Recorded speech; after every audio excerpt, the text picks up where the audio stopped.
തൃശൂർ ചേലക്കരയിൽ ക്വാറികൾക്കെതിരെ ജനകീയ പ്രതിഷേധം. നാട്ടുകാരുടെ നേതൃത്വത്തിൽ വാഹനങ്ങൾ റോഡിൽ തടഞ്ഞു. അമിതഭാരം കയറ്റി വന്ന ടോറസ് വാഹനങ്ങളാണ് തടഞ്ഞത്.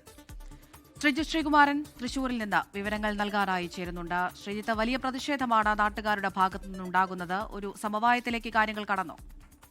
ഇതുവരെ സമവായത്തിലേക്ക് എത്തിയിട്ടില്ല അമൃത. അതിന് പ്രധാനപ്പെട്ട കാരണമായി നാട്ടുകാർ പറയുന്നത് ഈ റോഡ് പൂർണ്ണമായി തകർന്നിരിക്കുകയാണ്. റോഡ് പണി തീരുന്നത് വരെ ഈ ക്വാറിയുടെ പ്രവർത്തനം നിർത്തിവെക്കണമെന്ന് പറഞ്ഞിരുന്നു. പക്ഷേ അത് ഉണ്ടായിട്ടില്ല.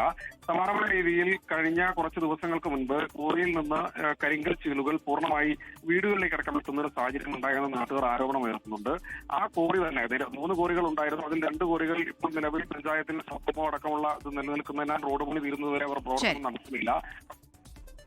വലിയ പ്രതിഷേധമാണ് നാട്ടുകാരുടെ ഭാഗത്തുനിന്നുണ്ടാകുന്നത്. ചേലക്കരയിലാണ് ക്വാറികൾക്കെതിരെയുള്ള ഈ ഒരു ജനകീയ പ്രതിഷേധം. വിവരങ്ങളാണ് ശ്രീജിത്ത് ശ്രീകുമാരൻ പങ്കുവച്ചത്. ലോകത്തെവിടെയായാലും ഏത് സമയത്തും 24 വാർത്തകളും ഓഗ്മെന്റഡ് റിയാലിറ്റി പാക്കേജുകളും എക്സ്പ്ലെയിനറുകളും വിശദമായി കാണാൻ ഞങ്ങളുടെ യൂട്യൂബ് ചാനൽ നിങ്ങൾക്ക് സബ്സ്ക്രൈബ് ചെയ്യാം.